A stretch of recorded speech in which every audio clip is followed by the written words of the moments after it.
Joe Lanou live on X. Well, good evening and happy Friday. Welcome to Night Court with Joe Lanou and the Night Crew. We're doing another police video use of force review, or police force video review. We've got on our panel tonight, we've got Jason. He's back. We'll have lawyer Joe. She's making some homemade pizza, but she'll be with us shortly. And you've got myself, and you've got John Cox as law enforcement representation. And, of course, we got FT French, the Grizz, and Big Ron, and Bruce, and I see veteran LT3 has made it into the space as well. Welcome, veteran. We'll also be giving comments, and we want your comments inside the space. It's going to run a little different tonight. We've got an issue with the audio delay between the video and the sound. Now we're streaming live on X now. Bruce, if one of you guys could grab my the link that's on my timeline and drop that into the space, you guys can watch the videos. But if we're going to mute you so that you don't get any audio from the studio, there's the delay, is what we believe. So you'll be able to hear it real time. Once we get we've reviewed the video, or we've seen the video, when we get into the review, we're going to come back to the space for you guys there to give your comments, questions, and kind of what you think about the situation as far as the video goes. So we're going to try to work it real well. Your host inside the room there is Bruce Wayne and FT French and veteran LT3. They're going to be primary on just kind of keeping the conversation going. Some of your conversations in there we may not be necessarily privy to if we're in the middle of the video review, but we're definitely going to get to you guys a little quicker than what we've done in the past. We don't want to neglect our space friends. But unfortunately, it's the only way to review videos on X is to do it the way we're doing. We're also live streamed on YouTube and Rumble and Kingdom. Do you have it going anywhere else? Where all is this going tonight? My friend, it's going everywhere that internet streaming can be found. Afterwards, you'll find it on iTunes, Spotify, iHeartRadio, Amazon Music, and the list goes on and on and on. As far as live streaming right now, simulcast, you're definitely on Facebook. We are on Joe Lanou's YouTube page, Kingdom Radio YouTube page. We're on X, and we are definitely, like you already said, on Rumble. Absolutely. So we're going places, and bear with us while we work through the technical difficulties that we're running into. The only real person in here, keep it under your hats, that really kind of halfway knows what they're doing is our producer, Kingdom. And I want to give him a warm thank you for helping us out again tonight as our producer. So he'll try to keep us straight and keep the show going. I want to introduce our panel guests. We've got Jason. Jason, you want to give us a quick rundown on who you are and what your experience is to review police videos? Sure. 29 years law enforcement, patrol officer, school resource officer, undercover narcotics team, sergeant, lieutenant, developed a company for active shooter response that is kind of going nationwide right now through legislations, and been involved in police shootings before. Understand police tactics, understand the laws surrounding police, and that's about me. Yeah, for folks, if you caught our Wednesday night show, this is the same Jason with 3D Response that has a very unique way of making schools less of an attractive target for insane killers that want to come in and do things to our children. But he is the one and only Jason out of Minnesota. But okay, and we've got in the studio, we're going to have some assistance. Well, I'm sorry, I'm overlooking my other panel member. We've got John Cox. John Cox is out of North Carolina and also former law enforcement officer. But John, you want to introduce yourself real quick? Hey everybody, I'm John in the Piedmont area of North Carolina. Had 5 years prior law enforcement before having to go out on medical. No officer involved shooting, but just 5 years under my belt. All right, folks, we're gonna kick it off with the videos. I did have a little bit of a snafu today. We did some live broadcasting. I've done that for the last couple of days, just trying to get my feet wet in this the streaming game. And at the same time, I'm live broadcasting our UFO episode, and also rebroadcasted the episode on the Independence Party we did last Thursday. Evidently, I didn't isolate the channels, so the audio is actually mixed on some of these. So some of these I've muted the audio. I went back and pulled some once I realized this, which was late in the game. So might have to bear through on some of these. You might hear some police jargon and police talk and some very pertinent things to the video, and maybe something odd about a UFO or green aliens that comes off that UFO episode. But we'll get through it tonight. And lessons learned, we won't do that again. But I want to start with the video. If you were with us on Wednesday, you've seen this, but it's a real short video on the 3D response. It gives it a good overall picture of what that is. But let's go ahead and start with that.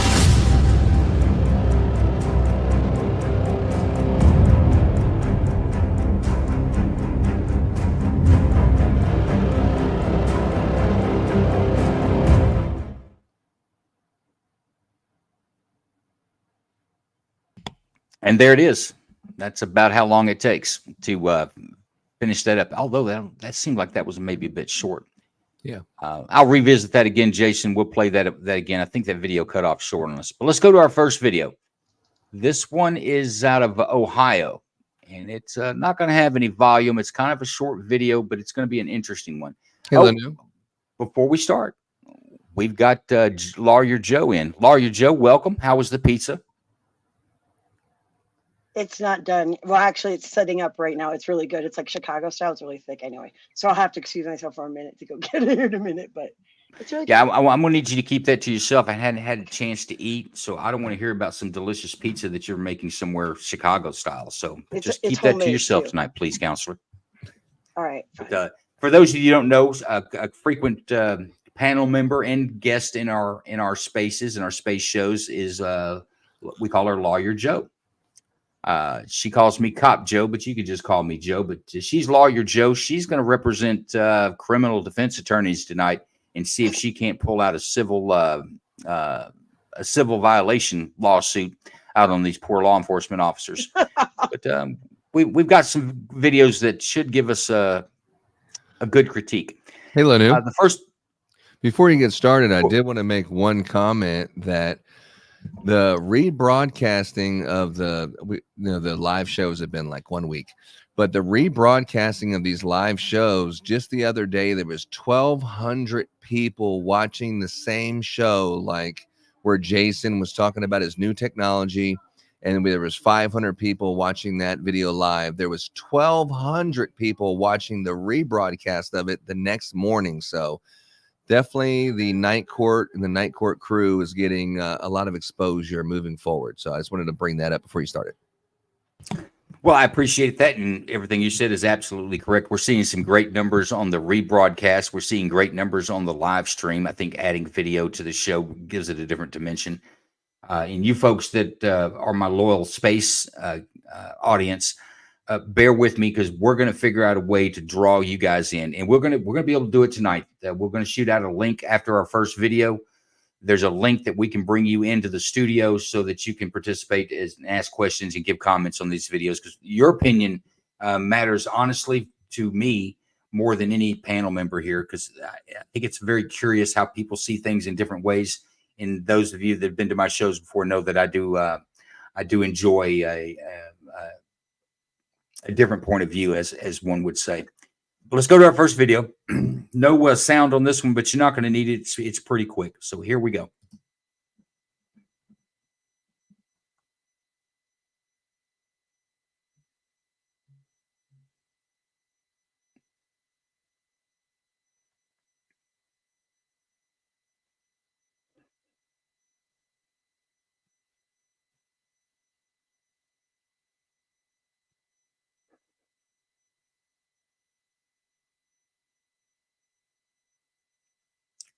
A little backstory on this. This was a stolen vehicle. This is the very end of a pursuit. And the gentleman does take a bullet there.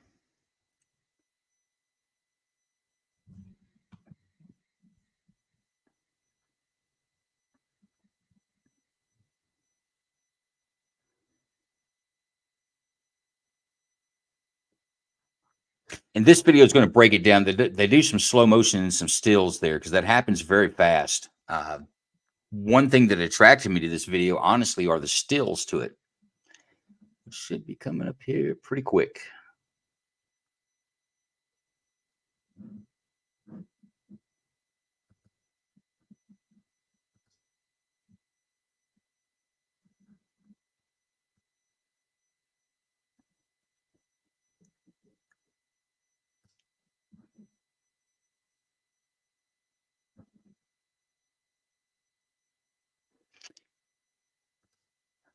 Okay, and panel, you guys can jump in on there.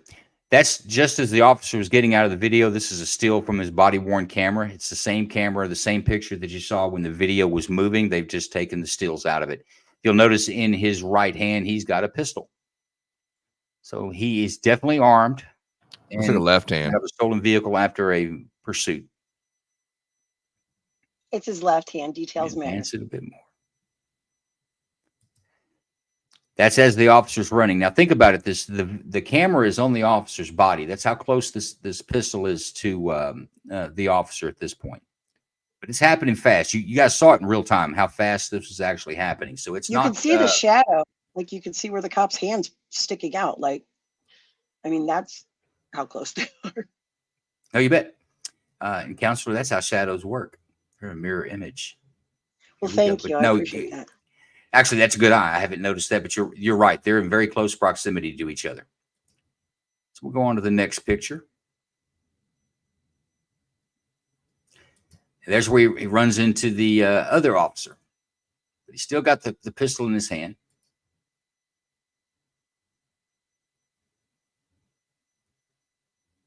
He's doing the Heisman.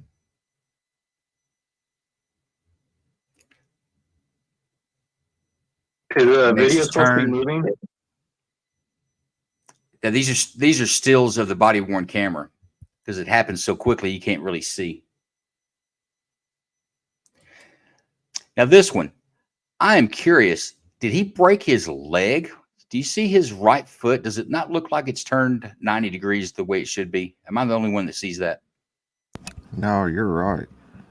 I am super impressed with the movement of this suspect. He was doing some definitely acrobatic running. He broke his own ankles. I would say it's contortionist or something. Probably contortionist. It had to have been that last move there with the foot had to be painful. But he was shot, survived, and charged. But what does my panel think? Let's go to the attorney first. Joe, That's what's your actually opinion on that if that's your client? 30 to 40 minutes from where I live. It's right near where my son goes to school. It's not a good area. I mean, that if it was just a vehicle robbery or theft, then I'd be pissed that he shot him. But since the dude had a pistol in his hand, I'm surprised he only caught one bullet. Okay. I don't see anything wrong with what the cops did at all. The fact that his left hand was sticking out, like, and the gun was pointed at the cop, and with the shadow, we see how close they were, and then that he wasn't riddled with bullets. I'm actually impressed by the restraint. Okay. Jason, what'd you see in that?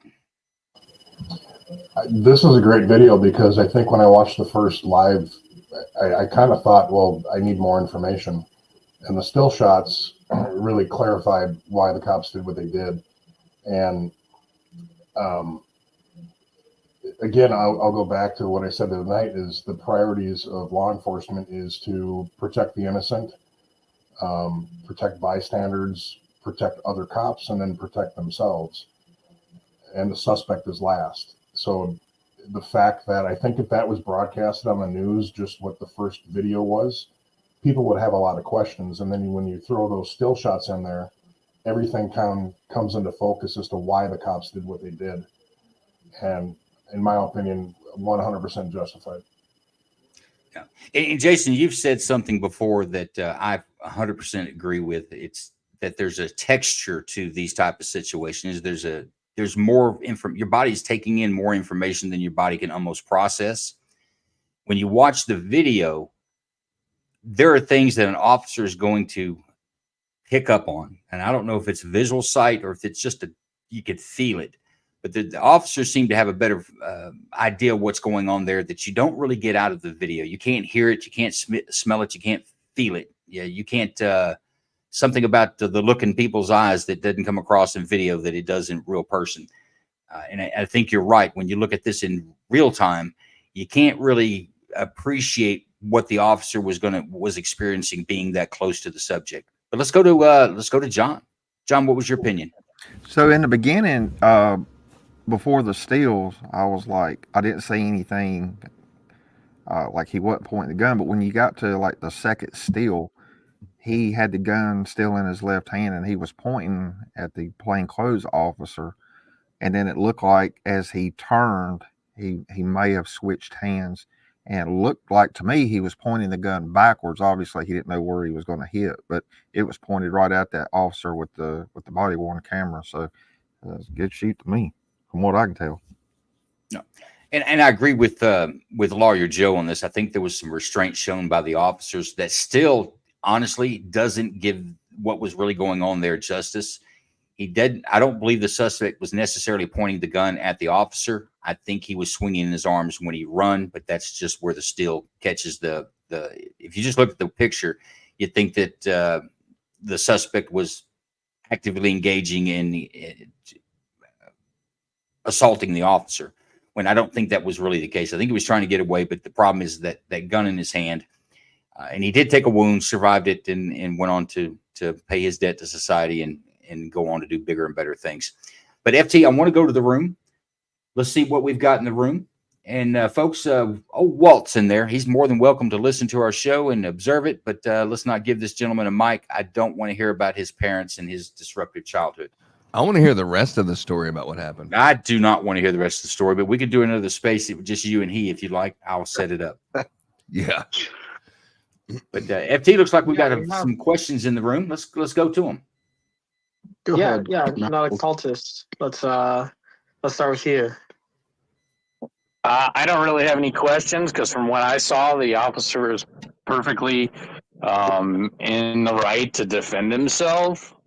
Even if he didn't mean to point the gun at the officer, he was still flagging the shit out of him. So, yeah, I mean, if somebody flags me and I don't know what their intentions are, I'm going to shoot first. No, I think everybody's in agreement that we don't have an issue the way the officers handled that one. And it seems like that was probably the best outcome. It could have been worse. We would still probably say the same thing if they'd killed that young man. But I think it worked out for the better for everybody under the circumstances. How is the audio? Did we fix the delay doing it the way we're doing it now, FT, or is it too early to tell? I'm still hearing a little bit of a delay, but it's not super bad, at least for the space. I'm not sure if anybody else. Does it help by us muting the feed into the space? Does it help by us muting the feed coming into the space to watch the videos? Does it make the videos easier to watch and more enjoyable anyway? I was going to say something. You did not mute the space feed for that last one. Yeah. Well, there was no audio for the video. No, but we heard you guys talking, and the talking was delayed. Okay. Well, we don't have any more comments out of the space. Then I want to move into the next video. This video will have audio to it, so if we could. Real quick, Joe. And Joe, go ahead. Was this guy shot? Real quick note. Was this guy shot in the knee? Quick side note. If you guys could just BS for like 10, 15 seconds before you dive into the video after it's done, so the people on the space side can finish watching the video before you guys start discussing it, that would be great. Yeah. Mm-hmm. Okay. Yeah, I didn't realize there was a delay there. But go ahead, Jason. The cops brought out a tourniquet, I'm wondering, and you mentioned his foot. Was he shot in the kneecap and his knee was blown up? And that's... I don't think so. I think he took a shot in the hip, is the way I understand it in reading that. The shot was fired after he made that turn with that weird foot thing, and honestly, I think that was just a the way the angle of the steel was taken, I don't think his foot was really broken. He was just moving with.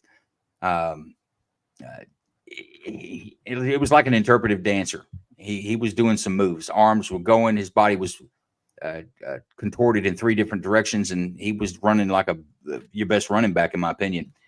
Gave him a little more ground. Police might not be able to catch that guy, but he wasn't going very far. He was boxed in up at that building. But no, to answer your question, I believe the shot was in the upper hip.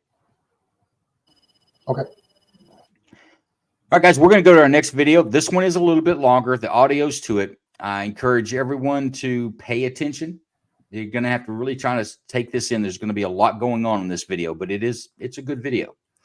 It's not one that you typically see in law enforcement body-worn cam or dash cam videos.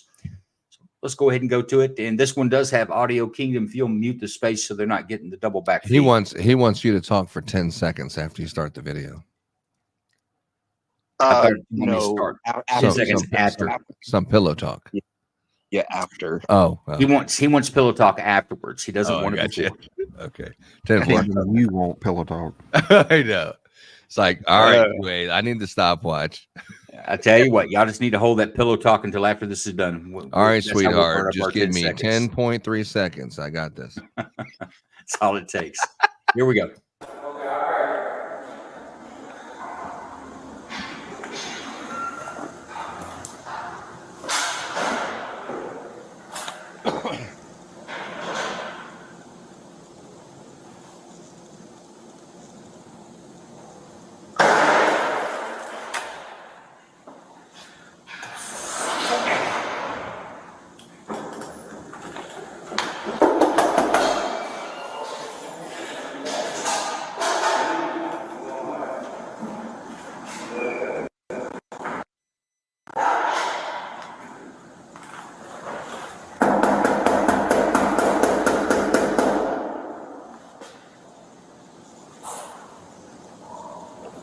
Was that a shot?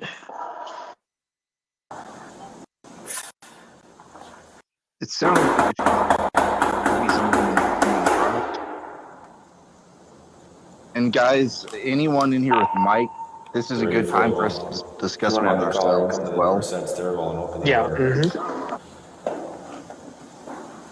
however, right now he's having somebody banging at his door like they're trying to get in. I'm not sure if he'll be able to get out. Yeah, that's me. And FT, when do you think would be? I want to time the delay, get us a solid number. I think next time he starts the video would be a good time to do that. Police! Yeah. I'm also telling Police department! to mute the space because our audio is being fed back into the broadcast. Shots fired! Shots fired!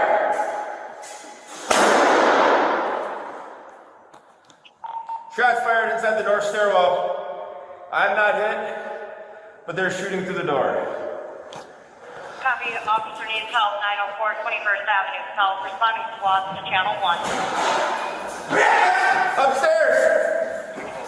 3 bullets. 3 keep the air clear.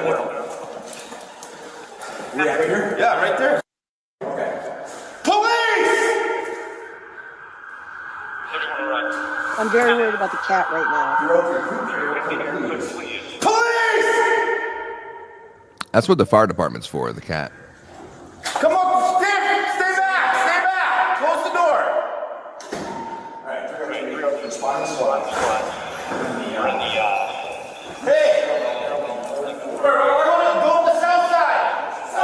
Go to the south side. Hey, you guys stay here. Send everybody else. Hey, hands! Hands! Come here, hands! I got it here. Come here! Where? Shots fired. Active shooter on the north side. Where are you? What room? Do you see? I saw the smoke in that room. Hold on. Find up. On the right or left? I'm in there. Yes. Is he in there? No. Hey, kid, come here, kids. Come here. Come here. Come here. We got kids coming out too. Come on, little man. Get the kids outside. Here. Cat, get in front. Cover this. I don't know. It's right there. The bullet came through there. Let's go. Outside. 304. Sorry. 303.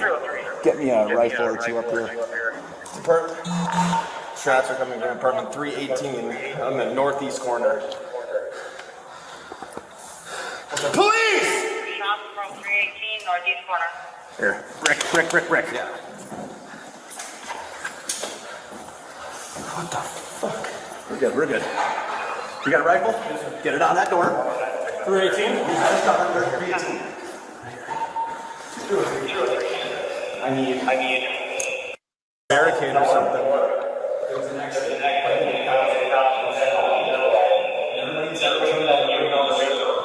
Turn them down, guys. It's echoing like crazy. I have batteries behind that car. Huh? They're sitting behind that car. Okay. Are they inside? No, get them inside of the squad. Okay. 303 to 307.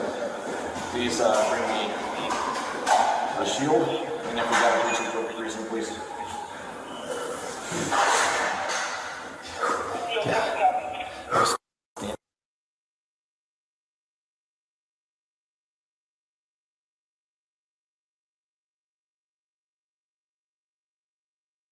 Come out your apartment door with your hands up. I don't care. How? You already knew. Why don't you come out your apartment door with your hands up? You're under arrest. We're not going anywhere. Because I looked at you, you understood the voice. Come on outside. Come out your apartment with your hands up. I don't care. We're not going anywhere. You're under arrest. If he doesn't die, then he can't speak. We already changed for exactly what he wanted. So that's come out the apartment with your hands up. We're not going anywhere.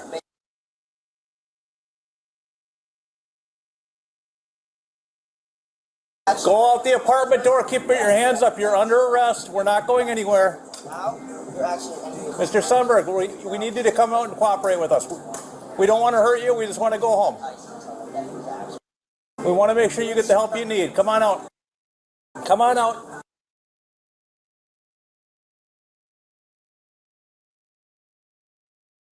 Sir, can you come out your apartment door with your hands up? You're under arrest.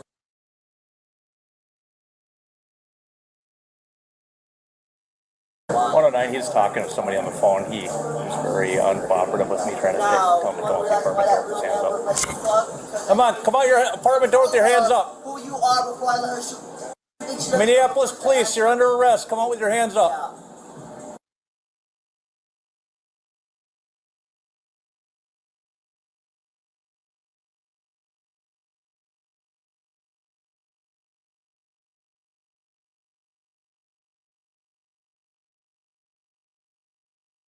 Andrew, come out your apartment with your hands up. You're under arrest. It's Minneapolis police. You didn't even have the respect to shoot you behind. No, you already shot you just because you're a doctor. And now look at you, giving yourself respect because now you got to if you don't want to make all the... Oh, no.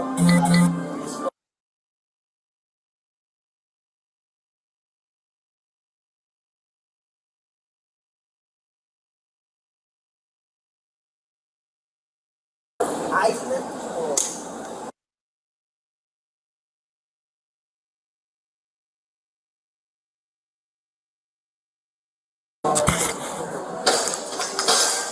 He's threatening to shoot the officers and he's breaking up some of his windows.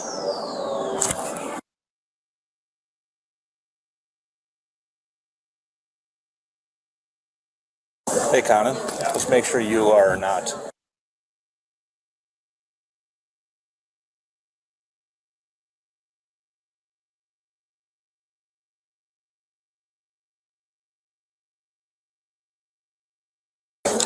We don't even need to be in. That's what we got AP for.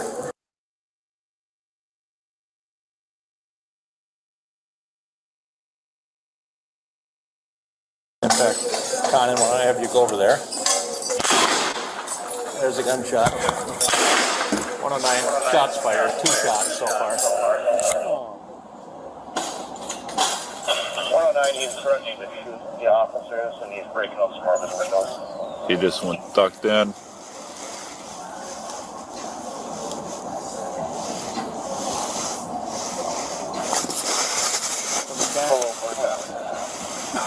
right side. Looked like he bent down and picked something up. I couldn't tell what it was though. What is that in his hand? Can't see it. That might be a gun. He's got a cell phone. He popped my camera on. What's that? Camera? You want it on? Yeah. It's on. He's waving something around in there. Gun. Gun.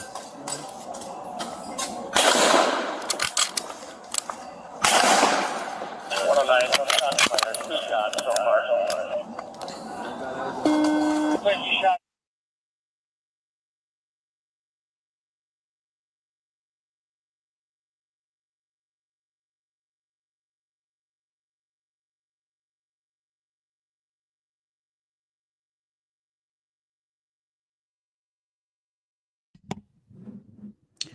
Okay. Well, y'all talking about pillow talk?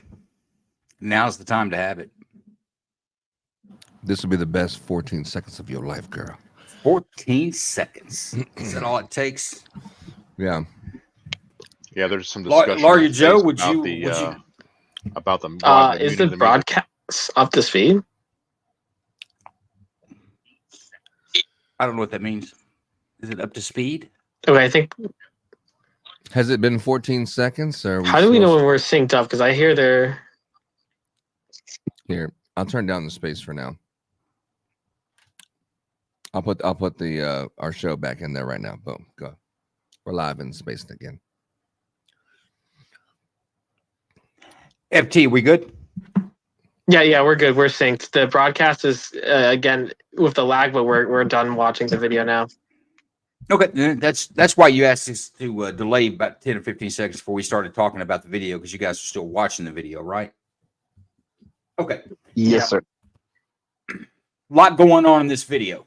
It was originally a disturbance call. I'll throw that out there because I don't think that was abundantly clear. And multifamily housing, i.e. an apartment building. But you know what? For clarity, I want to go to Jason first on this one. What were you seeing there, Jason? And I believe this is in your neck of the woods as well. Yeah, I was just going to start out with God bless Minneapolis Police Department and what they do. A lot to take in on that. I think in essence, what they did was recognize deadly threat was there, went to a perimeter. I thought they maintained their composure extremely well. And at the end, it looked like they maybe called in a tactical team to assist them. I believe it was a sniper at the end. The only thing that I think, and again, I don't like to morning quarterback this stuff, but I think some pepper balls or some tear gas tossed into that with a launcher might have helped a little bit. But no innocents got hurt, no cops got hurt, and I'm not sure how it ended, but yeah, that's a tough one. Well, and you're right. It's not abundantly clear in the video that what the last portion of the video was the camera shot of the sniper taking a shot. The suspect was coming out onto the balcony and blasting shots out wildly, and that went on for some time. The whole scenario that doesn't pick up. I have a question. Why was there a heavy exterior door that looked like it led to other apartments, or was that one apartment that the officer was knocking on? Because it looks like an institutional door, like you'd see in a factory or a jail. Tell us about that tenement or that apartment building there. Are you familiar with them? I'm not. When I worked narcotics, we did do warrants, and a lot of those buildings down there have heavy doors going into a hallway. We typically got a key to go in to execute the warrant. The other thing I think you saw in there was you have a female coming out and then 2 little kids. So you know that you just can't start suppressive fire or just there's other innocents in there. So it really limits the cop's ability to be forceful because you don't want to hurt an innocent. So at that point, the suspect has the advantage because the cops are kind of trapped that they can't return fire because there's innocents in the area. So bad spot for them. I thought they did good. Joe, I think it's called a fire door. And I think in buildings like that, it's to, if there's a fire somewhere, it's to keep it contained from spreading to the whole building. I think, I'm not 100% sure of that, but I'm pretty sure that's what the You're purpose right. is. You're right. That is a fire door. They usually have them on stairwells to keep it from spreading floor to floor. So if it's a very I would densely think, though, that populated thing, that's probably what they're for. are you saying we don't have population down here in Texas? I said population density, as in the actual There's building 7 million itself. people in the city of Dallas. I don't give a shit what you got in the city of Dallas. I'm just saying the thing. Actually, it's about 7.5 million between DFW and Dallas, which is Dallas, Fort Worth, and all the little cities that are all bunched together. But that's not really the point. The point is, I there are probably think a lot that of people that live there, so the fire doors are necessary to keep it contained, so the whole building doesn't go up. fire doors are necessary to, and then they stayed locked. That's why the officer was knocking on it to get into it. They stayed locked to try to prevent anybody just off the street walking in that. It means that the area is not of the best. Most people probably wouldn't enjoy living there unless you grew up there, because it would probably scare the most of us to death. We wouldn't be able to sleep at night. Yeah, I think those doors are there for security as well. But the one point that Joe brings up is the door, and I think this is a good lesson for your listeners, is that you see bricks in a fire door, and there's holes in that door. I mean, when you think you have cover, you might not. Just because you're behind a brick wall or because you're behind a fire door doesn't mean you have cover. So that's a good point. From experience, I'll tell you that a brick veneer, a real traditional brick building will stop some bullets coming through, but a brick veneer like we have in Texas, I don't even know if it slows bullets down. It is absolutely, it's concealment for sure, but I wouldn't call it cover. But let's go back to, I think Jason's right. Well, I don't want to speak for counsel. So counsel, what did you think about it? Sorry, I don't want to be Get your rude blood on the boiling mic while for I'm a lawsuit? No, but sorry, Joe, I was eating my good pizza. Yeah. No, I mean, objection. Like, I have a feeling most of the ones we're going to watch, I'm probably going to agree with you guys on most of it. There are just certain ones that I get very testy about. But this one, I mean, and the mom in me, as soon as I see those kids running out, I'm like, somebody bum rush this fucker and poke two in his head. Because I just, like, the mom part takes over, and I'm like, oh my God, those babies. But, and if those are all apartments, who knows how many more kids are in there? I mean, Jason's right. It'd be easy to just be able to go in, shooting them up and being like, all right, we're done. But, excuse me, you don't know who's in the apartments around there. And that just, that scares the shit out of the mom in me. But I don't think they did anything wrong. Especially, honestly, this is going to go against everything that I believe for the most part. But when he comes out on this little balcony thing and he starts shooting, I'm surprised they didn't take him out right then. Like, I'm just surprised that they let him shoot more than once, because there were obviously other people around outside. Now, I know the cops probably kind of scattered them and made people get back, but just the fact that he starts shooting randomly, that's where he's done. And also in that point in the video, folks, I think that the PD is still trying to determine how many more people are in those apartments, because Jason and Joe are right. Every one of the apartments were occupied. We only had one bad guy. Everybody else are victims of that same bad guy. And they were very concerned about getting innocent people out of the way, getting the public out of the way so they could isolate and contain the situation there. But I don't want to give my opinion yet. I want you to give your opinion, and then I want to hear from the room before I give my opinion. So we've got Vet with a hand up. Anybody else in there, get your hands raised. We're going to come to you in just a second. Go ahead, John. So, yeah, I mean, I think all the way up, I mean, they were clear for use of force. And I'm kind of like Joe, when he started popping off shots from the balcony, that was clear right there. So I personally can't help but wonder if that's one of those apprehensions that'll get cops hurt, is are we good on this or not, and hesitating. And then finally, they just had enough to validate, I guess, in their own minds that, they had a good shoot, because any of those bullets could have done some damage. But yeah, I think it was good. All right, FT, Bruce, we have anybody in the room? I see Veteran has his hand up. What's the assessment Yep, or I agree with the opinion in the room? Veterans first. We don't have a whole lot of speakers up here right now, so veteran, go ahead. Oh, the only thing I wanted to add was the only thing I could think of why the officers on the ground level didn't shoot up when he was poking his head out is only because if you miss a round and it sails up and then comes down, whatever goes up comes down. So I think that might be the only reason they had a hesitation. I think they had would have been a good shoot from the very jump of this video. So I don't think they had a thought about that. It was just maybe if we miss, then there's a possible could get somebody else could get hit. So I had a Jason. Do you want to address the balcony? Yeah. What year was this? Brother, I have to go back and look. 2022. That's why I was saying about the apprehension. So I can tell you up here in my state, after this whole thing happened, officers started to police in fear. And I think that probably played a huge part into their decision on shoot or don't shoot, because they didn't want to start another shit show. And that carried out probably through the whole nation. But that whole event really changed the way law enforcement makes decisions. So I do think that played into it. I don't disagree with that. I think they did a great job. I think they showed restraint and good tactical sense. The communication was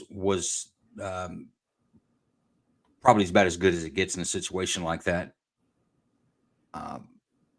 And I disagree on the balcony. I know that what it would have been in my mind if there were still people inside those apartments, and it's because one of the first shootings I went to as a young SWAT officer, or rookie SWAT officer when I was in my 30s, but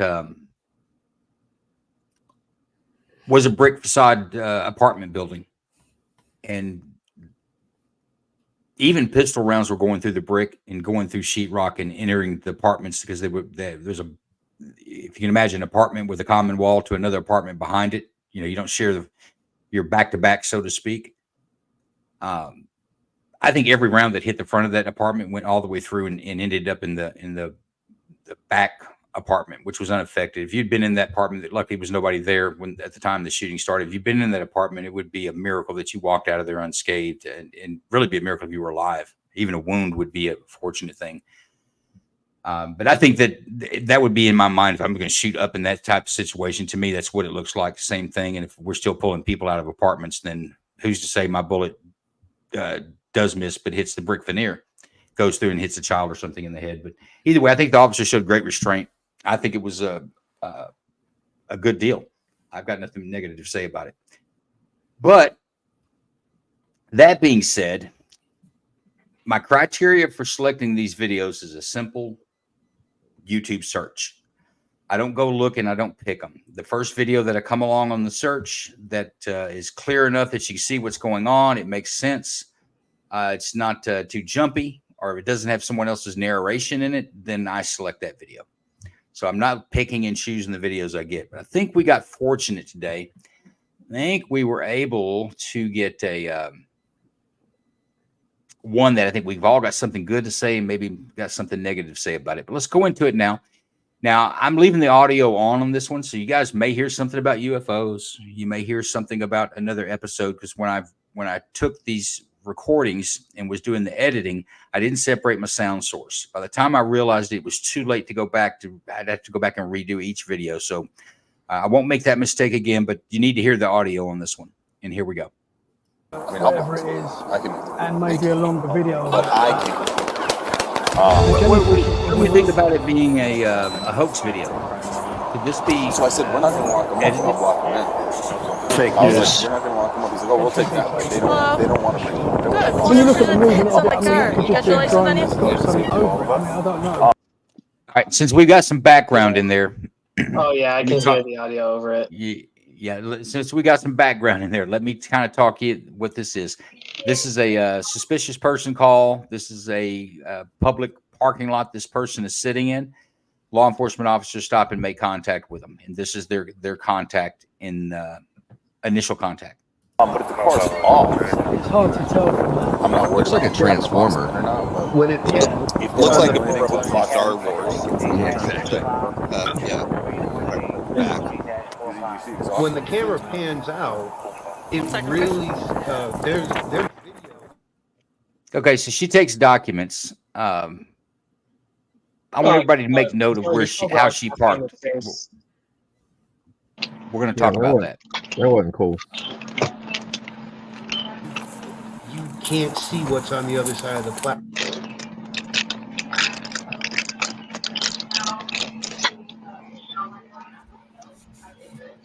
Piece of plastic and ducked down behind it, and you're, for all intents and purposes, invisible. They took that same material and just. It's not a big deal. We're just gonna get you. We're gonna have you step out, and we'll work it in and go from there. Okay? But isn't that it's basically you have to set it up? Yeah, just come down here and chill. Okay. All right. No big deal. What I'm saying is a different form factor, same technology, same principle, but a different form factor, so that whatever that thing is, whatever that object is, it's either covered in a coating of this invisibility shield, or it's made of that invisibility shield. Okay, for those that can't hear, she's checked the registration. He's got some issues with his registration. She's asking him to step out of the car. No big deal. We're going to take care of it. And he doesn't. He takes off.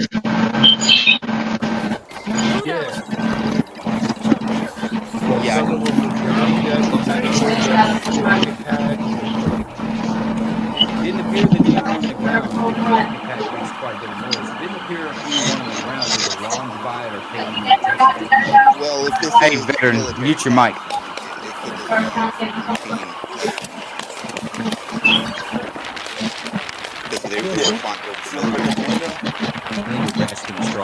I say that's fair. If we're gonna break out the window and you come out, I'm not worried about. I don't know like her attitude. Well.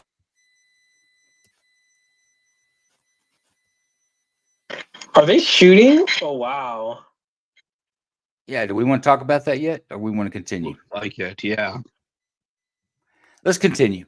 Everybody make note of that as well. Drove away, right? Say again? He got in, drove away. I'm not sure if they are shooting back. Yeah, let me tell you about the audio because it is difficult to hear it there. Yes, both passenger and driver of this vehicle are shooting back at the police as they're driving. And that'll be apparent here in a moment. And we're going to have several. This is kind of a long video. There's several dash cams. There's several body worn cameras. B Wayne, you're coming in. I didn't understand. Sorry, I just muted the space. Okay, I have a volume for them as well. We're going to go on with the video. Just make note of that. It could have been a drone that's flying over. They could have smudged it, whatever you do, making videos. That one, I don't give it a lot. But Big Ron, what do you think? You've seen FLIR. You've seen things flying. That one's kind of interesting. I kind of agree with Bruce on that one. It reminds me of the Imperial probe droids off of Empire Strikes. You know, at one point we're seeing a dark blob with a lot of light-colored items on it, kind of coming down below.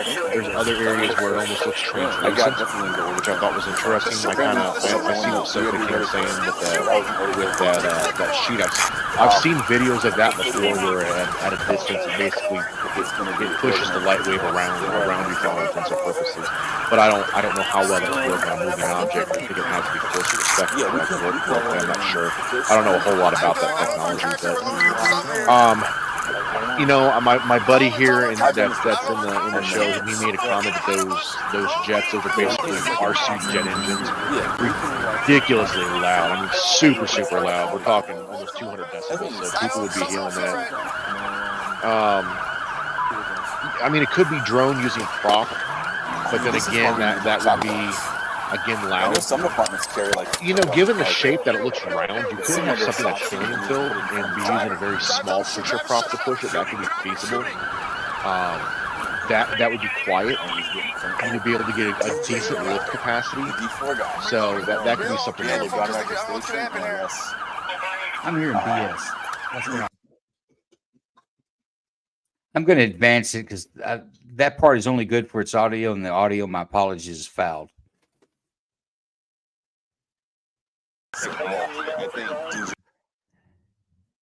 I'm not really into this part.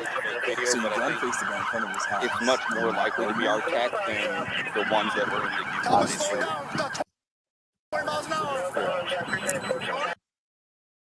I want to get a clear shot of these glass strikes. I want to talk about that for a second. Are there 2 or 3? It's 3. You get a better shot of them in a second here. Here, let's go back here. So 3 rounds right in the windshield there. And that's from the suspects that they're chasing. When they're saying they're shooting at them, that's why you couldn't see the camera.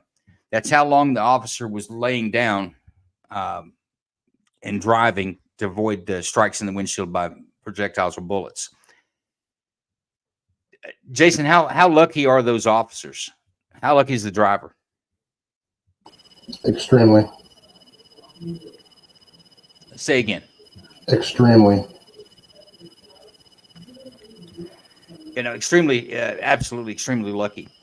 A lot of folks may not know this, that the angle of that windshield, a lot of rounds will have a slight upward tick to them when they go through. That if you were going to shoot through a windshield, the best place to shoot is as close to the hood as you can get so that the bullets have that uptick, and they would actually, if you're trying to shoot the driver, they would actually get the driver. Good thing that the crooks didn't know that, because it looks like they were trying to put, and then most likely those are 3 lucky shots, but if they were aim shots, they looked like they were aiming directly at where the person would be, which gives them a little bit of an uptick and a little bit of safety to you if you can get down. But yes, the suspects are actively engaging law enforcement in this rolling gun battle. Let's continue. Television news broadcast on naval radar that was picked up on a maneuver in near San Diego, where there's radar data showing that these objects are appearing and disappearing and going into the ocean off the coast of San Diego. And I think Ron could help us with this. I want to say this may be either an aircraft carrier or some platform. He's at least going to be familiar with the radar, I believe. Let's play the one that says naval radar. George back through the story that broke today on Mystery Wire. Thanks, Brian. Over the past 3 years or so, the public has been able to see several astounding images of what certainly qualify as UFOs during encounters with the U.S. Navy. There's no question that the Pentagon has censored data to go along with the photos and videos, but none of that information has been leaked or otherwise released. That is, until today.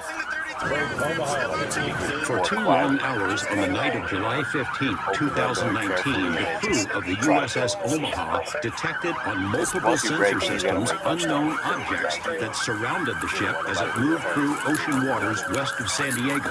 One of the objects, a self-illuminated sphere at least 6 feet in diameter, flew alongside the Omaha for an extended period and was observed through a thermal sensor. This makes me interested in the UFO. Jeremy Corbell released the Navy video weeks ago and says similar Absolutely events no were more reported UFO by spaces. 8 other Navy ships in the same area over 3 days. And guys, I know it's long. I want you to just watch everything that goes on. There's several things here that are you don't normally see. Most officers never see this in 20 or 30 years This career. whole series was within this kind of, I'd say, circumference of 100 miles, and there was up to 100.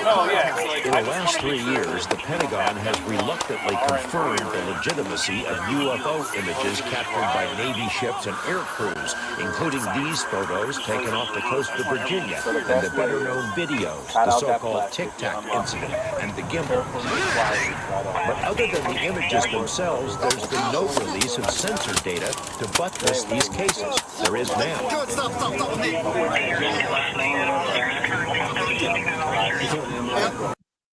I want to go with another tactical note.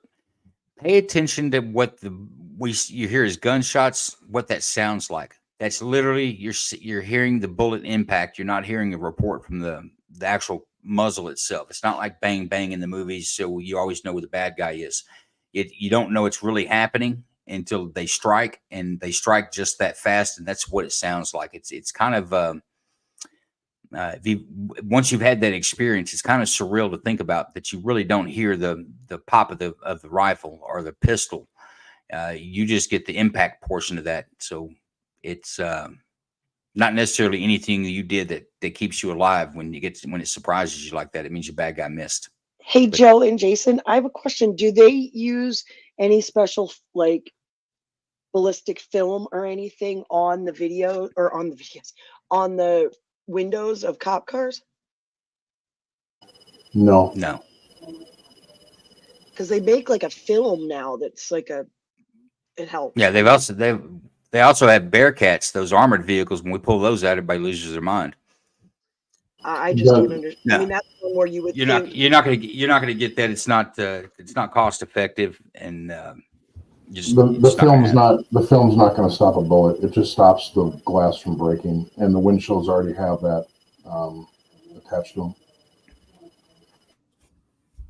Yeah, I wasn't aware of any film that would stop a bullet, but I am aware of I forget what they call it. It makes it somewhat shatterproof. It didn't stop anything.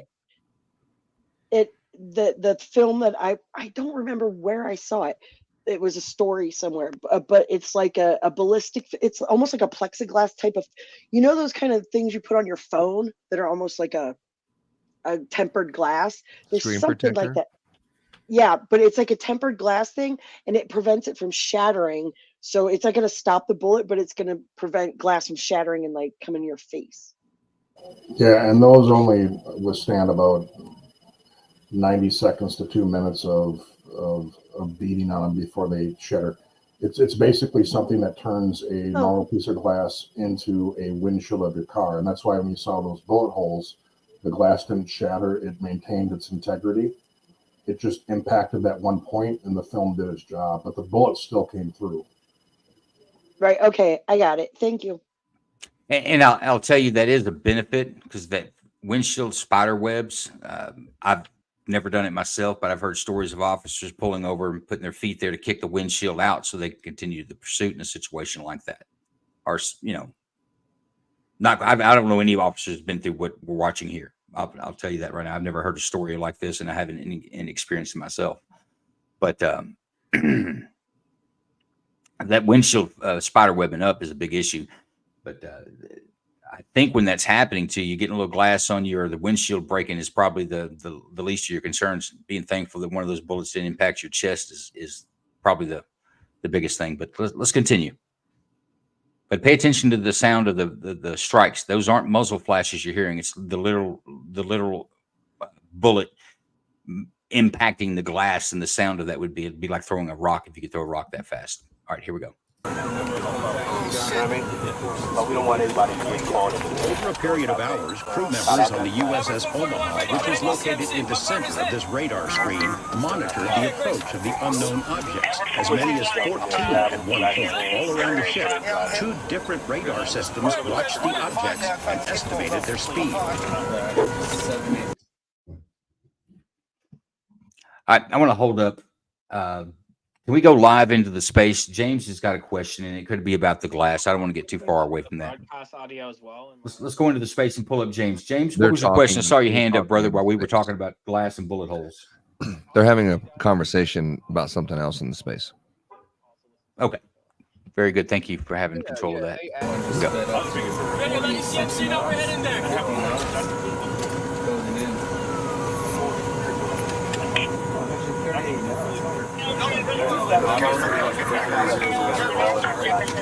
Corbell obtained the images from sources he declines to identify. The Pentagon's UAP task force considers the Omaha spheres to be true unknowns. The ships that were under observation by the unknowns were unable to track where they came from or where they disappeared to. The Omaha sphere appears to have vanished into the ocean. At that point, it also vanished from all sensors. In one video snippet, 9 of the objects were seen around the Omaha, but 2 of them quietly cut out the thing, unlocked that. Big Ron, what are we looking at there? Is that circles? Lots of circles. Is that your professional opinion? That's my professional. I'll turn everything. So we're looking at the radar system inside of the Littorial combat ship here. So that picture they showed of the ship is actually what that specific ship looks like. That's one of our newest LCS 12s. So what you're looking at here is the typical radar screen. The V that's used on one of these targets is the proposed direction that item is moving. Now, if memory serves me correctly, the longer that line is, the faster that item is moving. So if you look at the one that's dead center of the screen, which would be 000, just outside of that first ring, you see it's got a very short line and it's moving to the west. And if you look down to the lower right-hand corner, you'll see that's inside of the inner ring. You've got one that's got an extremely long line. Block up so we can see the bottom of the video. There you go. You've got an extremely long line just to the east of the ship. Because remember, the ship is in the center. The V is the direction the ship is looking, or the radar is looking. The longer that line, the faster it's going. So that object to the right has got an extremely long line, and it's moving to the east by northeast at an extremely fast rate of speed, versus that object to the north is moving to the west at an extremely slower rate of speed. And then you see an object sitting there with a diamond and a slash, and there's no dot off that at all, which would indicate that it's not moving at all. It's dead still. So that's what you're getting the idea. As you see this video move, you'll see those lines will move. They'll change length, and that's as the object is changing its perspective to the center point and its speed.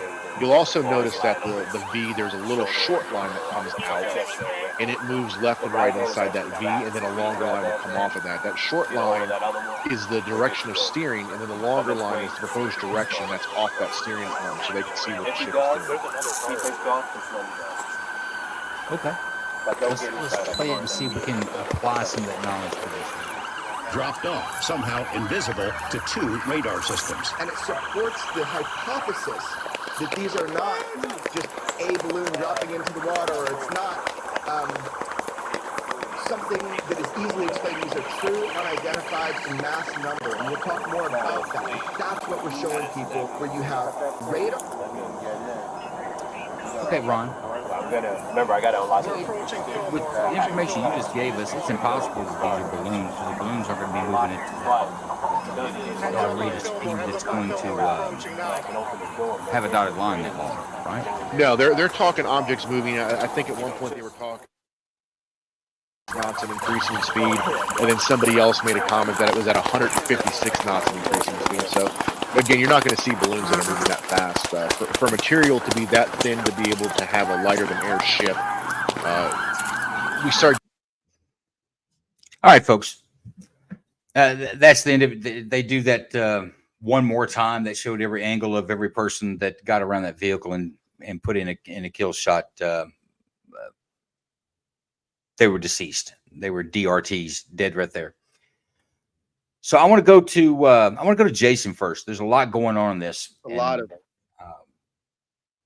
I think your assessment first is probably the wisest. But let's give it a couple more seconds. Let our folks in the room have a chance to catch up. They are about 10 or 15 seconds behind us. But wow, right?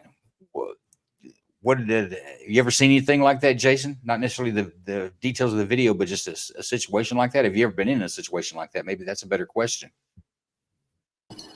It kind of, you brought up a point earlier about the windshield and shooting to it, because the shooting that I was in was actually shots being fired into a windshield, and I actually heard bullets flying by my head because a lot of the rounds were deflected off of the windshield because they came in too high. And it was a very interesting point you brought up, because that's actually 100% true, and I lived it. But there's a lot to digest with this one. I've been in a lot of pursuits, not recently, obviously, but back on my earlier career. And it's probably the most adrenaline dump that a human being can ever experience. Kingdom, can you unmute the space? Yeah, give me 1 second. You guys will be unmuted in just 1 second, my friend. Sorry about that. All right. Okay, there we go. Should I continue? Please. Anyway. The bulletproof, you were talking about the bulletproof glass, and you had an experience like that. No, not bulletproof. Just the shooting that I was involved in was windshields can deflect rounds. So if you're standing on the side of the car like I was actually hearing bullets kind of flying by my head. Literally, and I didn't hear the bang. Joe's 100% right. It was whoosh by my head, and so that's kind of beside the point. We just brought up a little bit of my memory there. Well, But- we didn't talk about when you can hear it cut in the air, because you and I can talk offline, but I actually know how close that bullet's got to be for you to hear it, and it's got a different pitch the closer it gets. I think that when it gets close enough, it's a silent pitch. Yeah, There's when you can hear the bullet cutting through the air, it's relatively close, unless it's got a good tumble. You might hear that sound you hear in the westerns. Whee! That maybe not necessarily close, but when you hear it cutting the air, it's pretty close. Yeah, and that's also, we talked about hydroshocks. That's one of the reasons my department used hydroshocks. They actually cut that glass a little bit better so that you don't have to aim so low. But depending on the angle of that windshield, I've seen good shoots where they shot the driver, and the bullets were literally a shot pattern at where the glass meets the metal. That's how low they were to be able to hit the driver in the upper torso and in the face. So depending on the angle of the windshield, there's quite a bit of deflection there. Let's okay, you're right. There's a lot to break down in this video. So let's take the first portion. Let's go initial stop prior to any felony being committed that we could see. Officers get a call. Suspicious person. Evidently, she had run the plate. The plate come back with expired tags. In this state, evidently, if you don't have insurance, they can expire your tags. Registration, because that's what she said, your registration's expired, and she says no big deal. And he's like, you can't really hear what he's saying inside the car, but she parrots what he says a couple of times. One was that, oh, you didn't know your registration was a problem. Okay, no big deal. She said we can get it taken care of. Let's take it one step at a time. Just step out of the vehicle for me. And then he says something, and she says, oh no, really? Yes, but evidently he was saying that he got stabbed or shot. I can't remember which one it was, but injured, I think shot. And she said, you got shot yesterday and you're driving around? He said, no, I got shot in 2023. I think is what he said. Another year, he says. And she says, oh, okay. And that's when he throws in the drive and the pursuit's on. What does anybody have any exceptions on the panel? Let's do it like that. Does anybody have any exceptions with the way the traffic stop was made? We'll call it the traffic stop, the first contact. I do. Or comments? I do. Can you guys hear me? I can hear you now. Okay. No, I do. I think a suspicion call, from the officer's point of view, the way they approached the vehicle, the way the car was positioned behind it, I think it's a routine call that you just kind of get lackadaisical, and I think officer safety kind of was neglected a little bit. And again, I'm not trying to money quarterback, but I would have approached it a little bit differently, regardless of what it is. But the bigger point here is officers go to a suspicion call and it turns into this. And that's where I think people need to recognize that officers respond to something, have no idea what they're really walking into. And this is a good example of it. I agree. Lawyer Joe, comment on the first part stop? No. I mean, I was so distracted by the UFO stuff that I had to mute a bunch of it so I could pay attention. But no, I mean, other than you said pay attention to where the car was parked. Why? Where her car was parked. Let me get around the room first, and then we'll talk about that part, and then we'll move on to. But no, I think she did a good job with the whole keeping it calm and being like, hey, no big deal. It's just a paperwork issue. Let's just take care of that. I mean, I like that. I like the keeping it calm and making it look, if it really does need to be taken care of, it really isn't a big issue. It's a paperwork thing. You didn't get your insurance in on time, whatever. We can take care of it. No big deal. We'll be on our way. I actually liked that. Okay. John. Yeah, so other than the position of the car during the initial stop, yeah, it seemed like she was a little bit complacent or just nonchalant. But after that, it's kind of like what he was saying to her wasn't registering, and that may have been, in my opinion, maybe because she wasn't more on guard than maybe what she should have been. But yeah, overall, Okay, what was your issue with the car? I would not have parked that way. How would you have parked, and for what reason? I would have parked short of that vehicle just because, and he could have slammed it in reverse as she was getting out, pinned her, and done a whole lot of damage. It's just me. Okay. Ron, anybody in the room in the space? Any comments on the first part of that?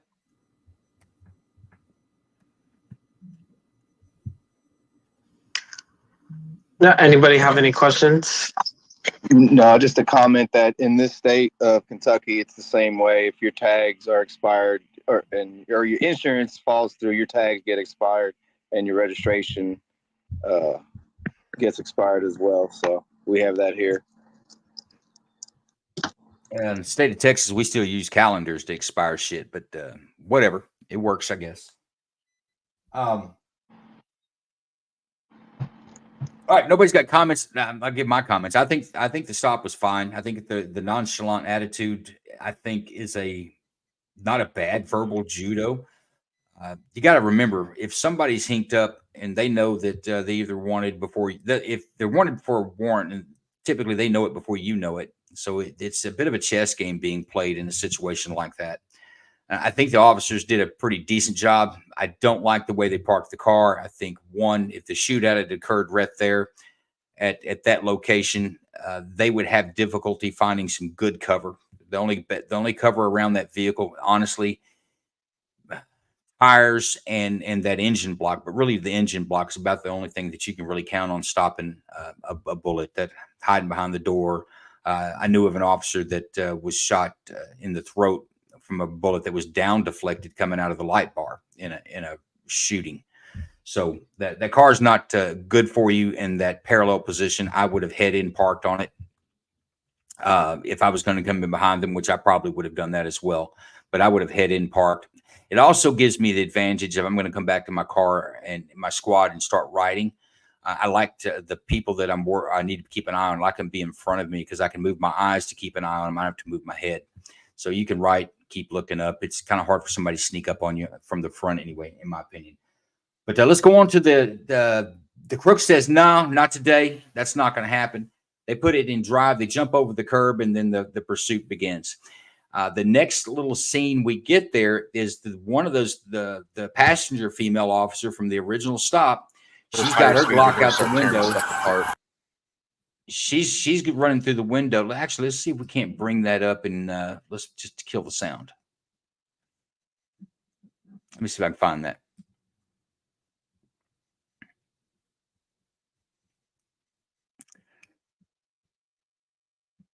So as she's sitting in her car and looking forward, the crook is to her right. I don't like that. Boop, boop, boop, boop, boop. And hey, all my gun 2A guys in here, tell me when you watch this, why did she have a malfunction? All right, here we go. So they're receiving fire. She's got the good old Glock out. She's got a good two-hand stance. And then she had a stoppage. Anybody on the panel? Limp wrist? Yeah, she didn't say that. Limp wrist. Yeah, it looked like limp wrist to me too. Yeah, 100%. Just thought that was interesting. It's probably that grip angle. You say again? Probably the grip angle. Was that the grip? Now, the grip angle is right on the Glock. It's for you. It's for you weird folks that you think it's not a solid pistol. That's right. But either way, a limp wrist it sucked up some of the recoil, so it didn't have enough blowback recoil to cycle itself. But she does right, and she gets right back into action, and she's shooting out the car like it's a Hollywood movie. Yeah, that didn't sound good. Real men wear aprons. I have an issue with them hanging out the window, firing back like that, just because it's you don't have a rifle, you have a pistol, and there's a whole lot of things can go wrong that way. Can you roll it? Can you roll it back just a little bit? Can I watch her firing again before the malfunction? Tell me when you want me to pause. I think that might be hard because it'll be delayed for us. I'll check her out in the mirror. She's got her like glasses that you go to the beach with on. Hey, I wouldn't mess with her. She knows what she's doing with a firearm, either slack wrist or not. She's That's a cleaning out crazy the car. I'll selfie. give her some slack. Is that what you wanted to see, Pancakes?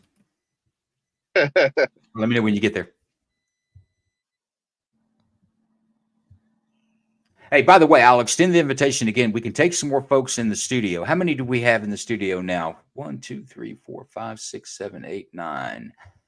We can take some in the room. You still be able to see everything and all that business, and I can cycle you up if you want to speak inside the studio. You're more than welcome to do it. Just give me a name of who wants it, and I'll send it to you in a DM. Yeah, we can. I do have a question for all police officers in the space. How do you feel about her leaning out of the window?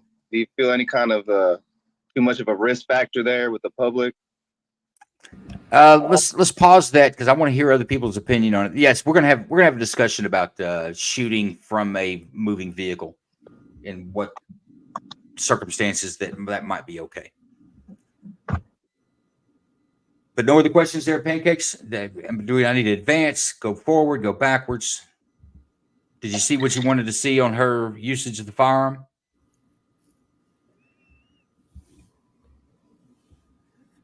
All right, I'm going to continue.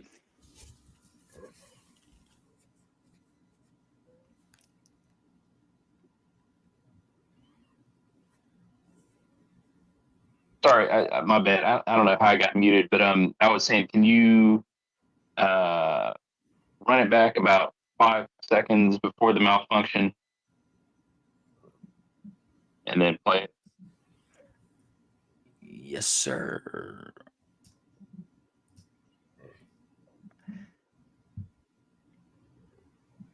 So they're in pursuit now. She hasn't cleared leather. There she is, I think, now. One round, misfire.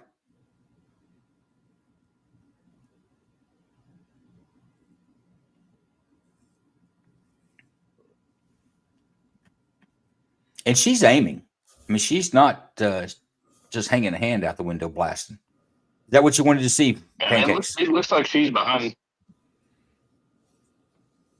Yeah, I think that's what I need to see. Yeah, it's hard to tell if it was her. It almost looked like she was kind of might have had her finger on the slide lock, her thumb overlapped on the slide lock, but I could be wrong on that. Yeah, but you're right. She is. I mean, she's behind the gun, so she's not just blind firing.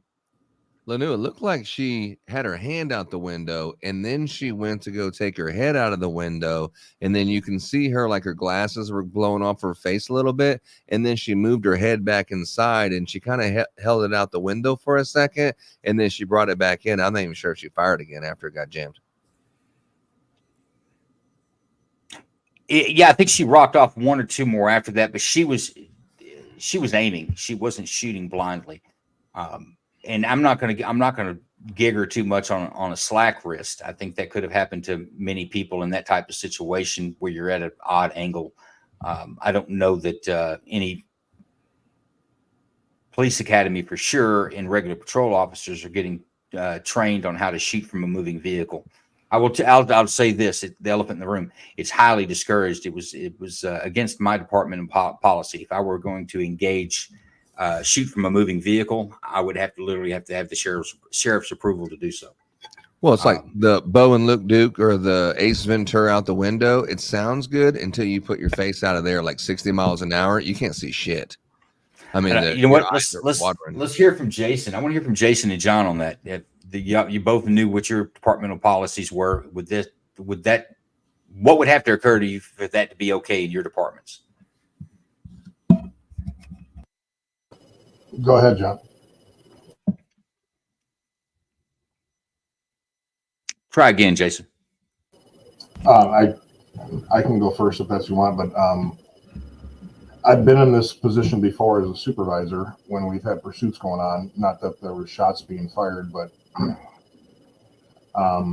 in my mind, I'm looking at this whole thing and looking at it goes back to the priority of lives here. And I would have been kind of tempted to, if I'm working that and I'm the supervisor, I want a helicopter up in the air. I want other resources to follow this guy, and I want us to back off. We know who he is. Are we risking the lives of the public by continuing to pursue? And the other thing too is, at the end of that, I was watching the emotions. I mean, it's an emotional moment, and you get hyper focused on stopping this guy. That would have been, as a supervisor, that would have stressed the hell out of me. I get they were shot at. It's all about saving lives. And do you continue the pursuit, or do you back off and try another time? I'm just speaking out loud. Yeah, I'll leave it there. Well, in general, did your department even have a written policy about whether you could or could not shoot from a moving vehicle? It was actually written in our policy that we could not. Our policy, if deadly force is justified, then you can do it. But there's a lot of reasonableness that comes with that, so it's very subjective. And just FYI, Jason, the proper term is ghetto bird. What's a ghetto bird? He called it a helicopter. Oh, no, actually, I've actually heard that before. Now, absolutely. If air assets aren't up, but I think that an officer could make a case for that a reasonable person would believe that these two people are not only armed, but they are dangerous, and they've shown that danger to the general public. But okay, so what do we think, John? That would have given us the green light to discharge from the vehicle. You just got to be able to. You better damn well be able to articulate why you were shooting from the vehicle. But I mean, we didn't really have a written policy on it per se. But you better be able to articulate why you was discharging the firearm from the vehicle, and in a situation like that, you know. But yeah, I mean, I've never been in that type of situation. I have shot into a moving vehicle, but it was moving back and forth. It wasn't going down the highway necessarily. But I do know early on, when I was a rookie, when we had a pursuit, you always wanted to try to get a DPS state trooper involved. They actually could shoot from a moving vehicle, and I've never witnessed it myself, but I've been, like, it's happened on other shifts.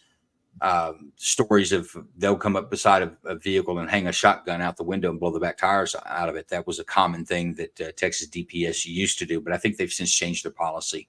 But it was pretty hard, and of course, no one would have held us to a different standard or hit us with some policy if the decision we made was correct. But if you go the other way with it, one of those rounds was errant and strikes a child, my department wouldn't have stood behind you, and they had the policy to prove that they didn't have to stand behind you in a situation like that. But overall, I'm not upset with it. She didn't hang it out, I think, recklessly. I think she was trying to take well-aimed shots the best she could. And I didn't read of anything of any innocent civilians being shot. But you do notice that they change a tactic. And I'm just going to advance this a little bit. They change the tactic and they get officers ahead. You hear some on the radio between the UFO talk. Let's try to get somebody ahead of us. We need somebody ahead of them. And I think it's actually during this time period here. And this is, you know what? I'm not sure what this. I think this is a different unit. I think these are the two male officers with the shots in the windshield. But it didn't change the camera name.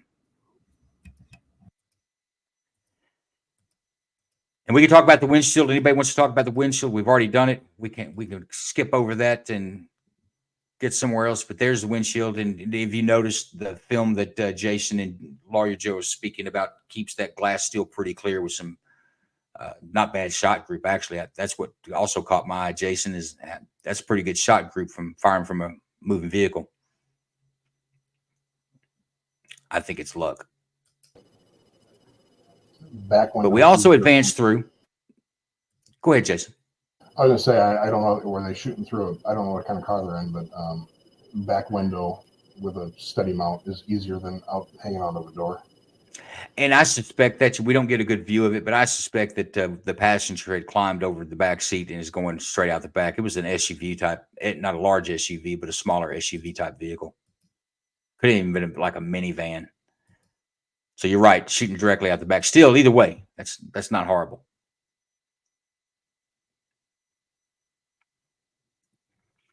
Okay, so they stop. They get ahead of the suspect. It's coming down. A lot of times, spike strips would be deployed if they had those, but evidently they don't. But they're not afraid to put some bullets into that vehicle as it travels by. So they're shooting at it. I have a want question. it to be stopped. Go ahead. So I've seen, I've never been a police officer, but I've seen videos of police officers, and I've seen many of them where the police officer is shooting the suspect through the window, through the windshield. And would that be something like the windshield already has some bullet holes in it, but would that be something you would do is shoot through the windshield or not? Yes. Absolutely. Yeah, there's actually ammo that's made specifically for barrier penetration, such as like quantity critical duty. Yeah, even like I said, we use Hydra shocks, which is kind of a for a layman, I guess it's a hybrid hollow point, but it has a glass cutting ability to it. But the points that you really want to know as a police officer, and if you're going to shoot through a windshield, and absolutely you shoot through windshield or side glass, but that windshield's got an angle on it, and it will change the angle of the bullet. So if you're shooting directly at the person, odds are those bullets are going to go over that person. They're going to go over them. If you'll shoot low, then that bullet's going to have an up skip to it as it goes through the windshield.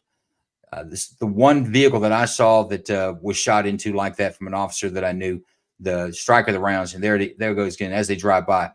But they're putting it into them. Look at that. Not bad shots, but they're putting them into that vehicle as they drive by. But the one that I saw, the strike impact of the rounds that did kill the suspect were exactly where the glass and the steel meet on your windshield. They were shooting that low, and that's how much deflection the bullet had up, because it struck the suspect in the upper chest and in the face. And the other thing, Joe, too, is the shooting I was in. It was a 40 cal coming through the front windshield of the suspect, and he didn't die. And we actually had a 140 caliber round stuck in the guy's sternum, and it went through the glass, lost its velocity, and could not penetrate the sternum. I still bet that hurt. I bet that was painful. The shooting I'm speaking of, it was a 40 as well. It was 40 hydroshocks, but he was DRT. That was the last drive he took. All right. Any questions on the glass? Any questions on the officers shooting at a moving vehicle as it drives by? We don't have any hands up on our. Sounds good.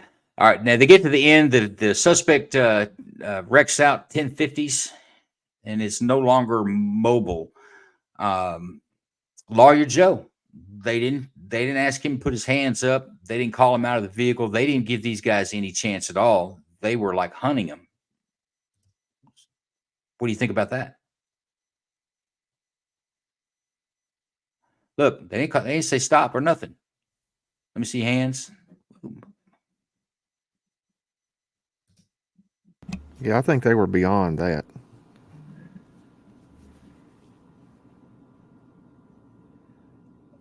Yeah, I agree. I mean, once you start shooting at cops, you have to expect that they're going to shoot back.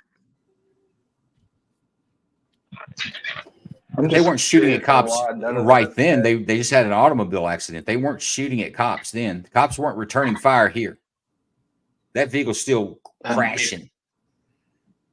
At They're that not. point, Let you me see your hands. They're probably, not if you nothing. don't want to get shot, I would say, toss your vehicle out of the weapon, or toss your weapon out of the vehicle. Excuse me. Yeah, toss. And what about proportional? That's not proportional. There's now you've seen there's two officers now that have literally unloaded a magazine of, I think, 40 caliber into that vehicle, and here's the third one about to do the same thing. So that was one of the things I was going to say. It looked like that's what we had was Glock 21s, 45 caliber. That's what it looked like she had. Okay, could be. But either way, it's not a small weapon.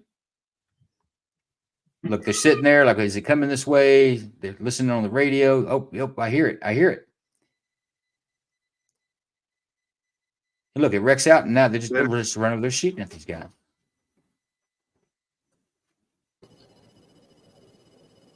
After all this person did to put the public in danger, put these officers in danger, this guy is going to kill somebody if he leaves that scene. The only problem I have with this whole ending of it is the crossfire with the cops. I saw that. But although I don't think it was too horrible. He did shoulder up, but he dropped it pretty quick. He found his angle, but there was a little bit there. They adjusted. If you notice, they went more V. I think when they realized each other were there, but I think that might have been 10 rounds in. So yeah, we got a question. And here's another guy. We got a question from veteran Joe. What's up, veteran? Tell us about it. My question is, one, I do agree, maybe somebody should have been like, hands up or something when the vehicle crashed. But question on, is this time, I know this scene, everybody was carrying 40 or 45, so this is a while ago. Did they have patrol rifles then? I'm just curious on when the vehicle passed, nobody had a patrol rifle to take maybe more accurate shot to slow it down or stop it. Yeah, I'm not sure. I'm not sure if they had them or not, but you're right. I didn't see one either, and I think that. Yeah, I think you're right. I think they had. Wouldn't you think you'd see one out, Jason? Yeah, the problem with that is even a shotgun about a vehicle driving by, with some slug or some buckshot into the front tires that goes by, or the radiator. So the problem with that is when you're under that amount of stress and you're taking rounds, most of the long weapons, whether a shotgun or a rifle or in your car, are locked in, and it's extremely, I've been to calls too before where, you don't have time to take that unlock that rifle, grab it and go. You got to go now. So that would be my thing. Under the stress that they were in, they went to their handgun, and just out of pure adrenaline, they just wanted to respond. And it takes time to get that long gun out. No, it does. You gotta unlock it, pull it out. Wasn't it Buffalo that was one of the first agencies when they come out and say when they were taking equipment away from some of the law enforcement agencies up north because it was scary, like ballistic shields, Bearcat, the patrol rifles, Mini 14s, ARs, whichever. Wasn't Buffalo one of those agencies that they took that stuff away from because it was scary? It seems like I recall that they did that to some agencies. I don't know if it was Buffalo, but if they did, honestly, that was what we just saw there is more danger to the public by not having the ability for more precision shot with a rifle. But yeah, I will say this, after the marathon bombing, I definitely know that cops in the area, their squad cars, had 5 or 6 AR-15s lined up. It's kind of something where the left plays themselves because they demonize those firearms so much. So when people see that the agencies, carry them, they have that fear of that firearm because the Democrats like to fearmonger it. Yeah, no, it's a very useful tool if you know how to use it, and when it's being used for good, that I cheer it on.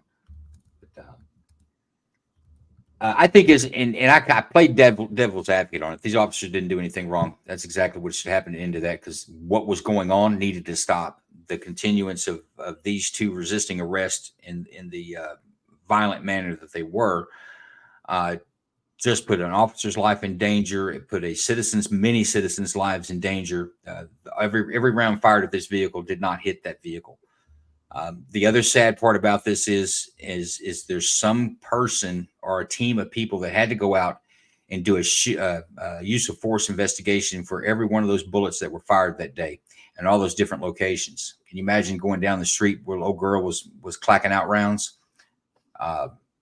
Yeah, and all the last scene. I bet they were 48 hours continuous on that last scene, mapping out every one of those bullet strikes and every bullet that was fired. So that's the real sad part, is somebody had to investigate that. Okay, I'm gonna go to. What year was that? You know what? I guess I need to start. I don't know. Okay. I didn't look that deep into it. Sorry about that. I didn't look that deep into that one. I know it was Buffalo. Yes. Now we want to go to Florida. But go ahead, John. No, I was just gonna say I looked right quick, and Buffalo was one that they took their rifles, put them in storage. I wonder if that was the same time period. October 31st of 2019. That's what I was wondering. So would that have been part of the call to defund the police? Yeah. Now patrol rifle would have been pretty good there, in my opinion. Let's go to a man in Florida, or a Florida man. It was like orangey, silvery color. I'm sorry, guys. We got the UFOs. It wasn't moving. It was literally just. That was our British friend talking about aliens. Which, by the way, if you hadn't caught that, that was a pretty good show on Tuesday. It was. It was interesting. Really good. Yeah.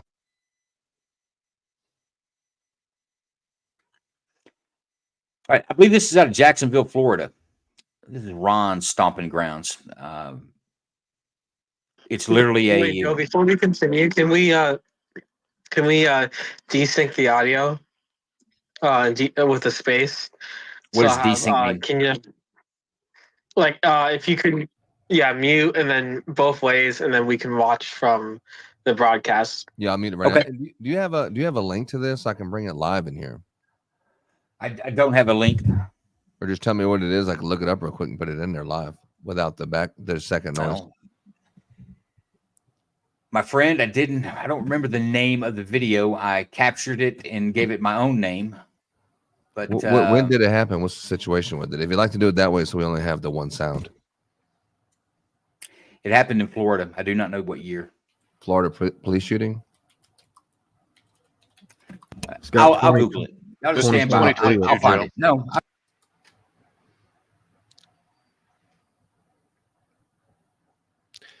Yeah, if only I could read the Axon body cam.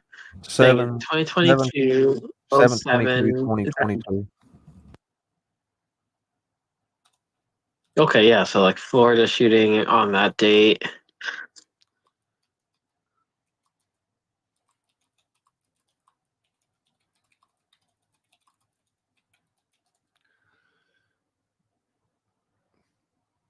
There's actually a bunch of stuff that comes up when you search for that.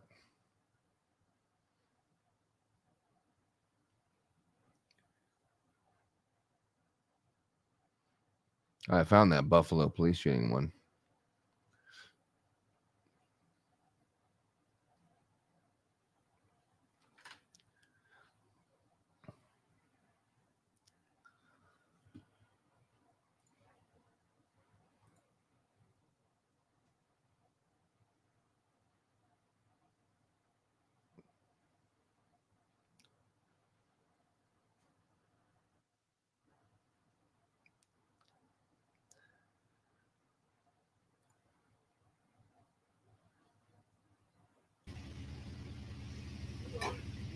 Let's go with this one.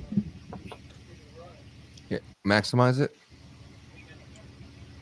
Go, dude. Give me a chance. Hey, how you doing, sir? You stay out here? I'm just dropping him off.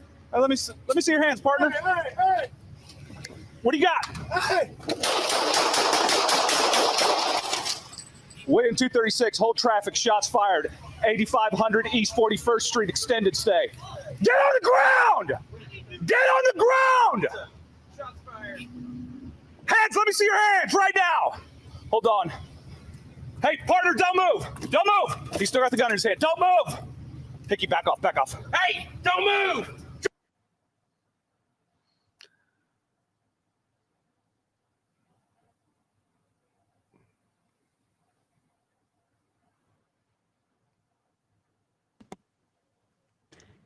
Okay, what do we think about that one?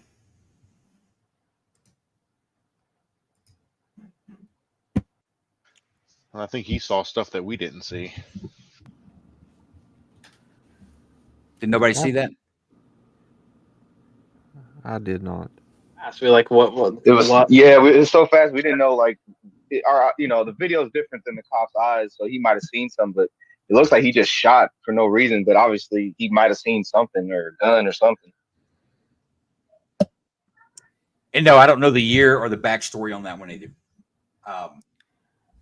When he went up to the vehicle, it's a disturbance. It's a suspicious person call. I do know that. You'll notice that the vehicle was parked way back out of the space. It wasn't all the way to the curb. Let me see if I can get back to that doing this. Here we go. See how far the vehicle is back from the curb? Or the tire stocks? Yeah.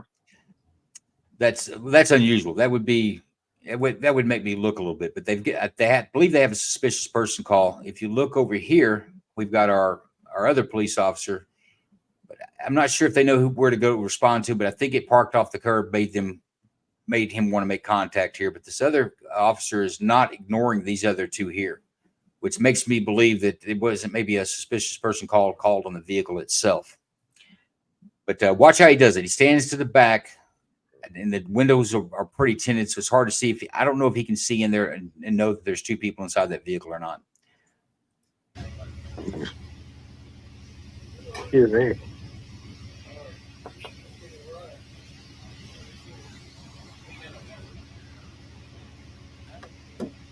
Hey, how you doing, sir? You stay out here? I'm just dropping him off. Hey, let me see your hands, partner. Hey. That's always a clue. Well, he also look over had their the shoulder door for a open. place to go. He had the door Say open, again? so he had the door open, so maybe the body cam doesn't show it with the tinted windows, but his head was probably higher than this, and he could see when that door was open, the passenger maybe had a gun or something. I don't know. No, he absolutely sees something. Go a little further. Because now he is not concerned about the one person he's made contact with. His full attention is on that vehicle. What do you got? Hey.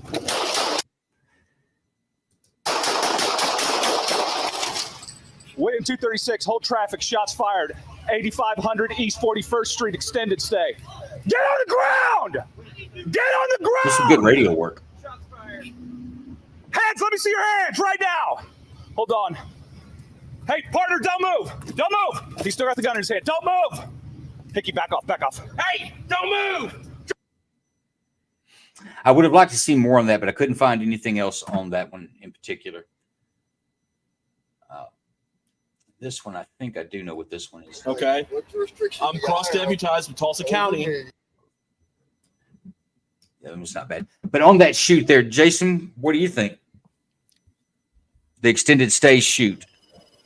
I'd hire Of course, that guy in a minute. there's going to be a lot of guests in there. There's a lot of information that you don't have. I understand that. No, based upon his, I would hire him in a minute. He saw something and responded. And went back to his attention on the guy over there, told him to get down. Great radio traffic. That was impressive to me. Okay, John, what'd you think? Yeah, he's spot on. I mean, he was obviously you're going to have the adrenaline going, but he was very clear. precise. Shut the radio down, and then address the guy that had walked off while holding on the suspect in the vehicle. That was pretty cool. Yeah, straight police for sure. Now, I thought he did a good job. What about him placing his hand on the vehicle right at the crease of the door where the door and the body meet while tapping on the window? Do you think that was purposeful, or he was just happy? 100%. He wanted the window down, not the door open. Good pickup on that one.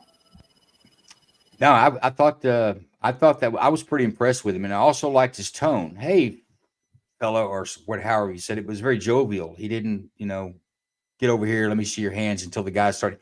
He got policey when he needed to be policey, in my opinion. So yeah, I thought it was a pretty good deal. And Joe, if you notice in all the videos you're showing right now, every time there's the initial interaction, it's the same theme. The cops are coming in very jovial, very, how's it going? Very, calming. And the people they're dealing with kind of dictates the direction it goes. I threw a link to what might be that shooting in the purple pill. Which shooting you talking about? The extended stay America, Tulsa. Looks like it was 2018. Okay.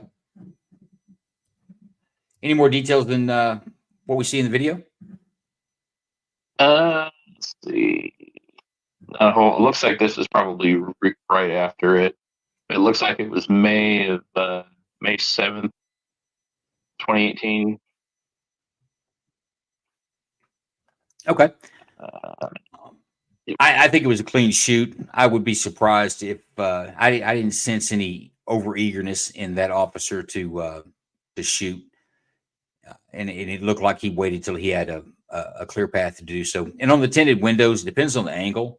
He could have been standing where the sunlight was hitting that right where he could at least get a silhouette of what was going on behind that vehicle.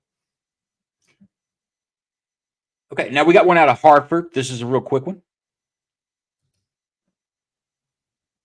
Do we want a T-Sync?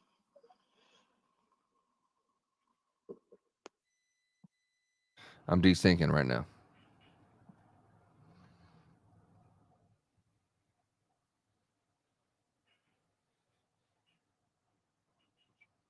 All right.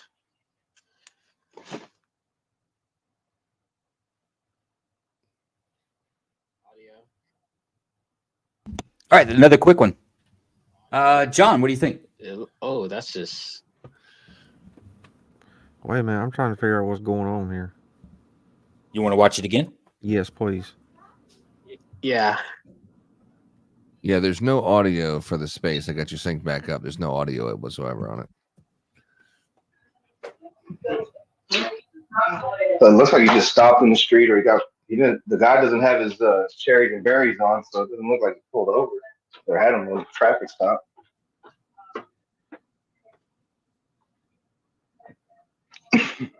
Yeah, I mean, was it a wreck or was it a setup? I can't. Because he draws right here. The suspect draws like right. Looks like a traffic stop. Whoa. So the passenger was already out before he got out?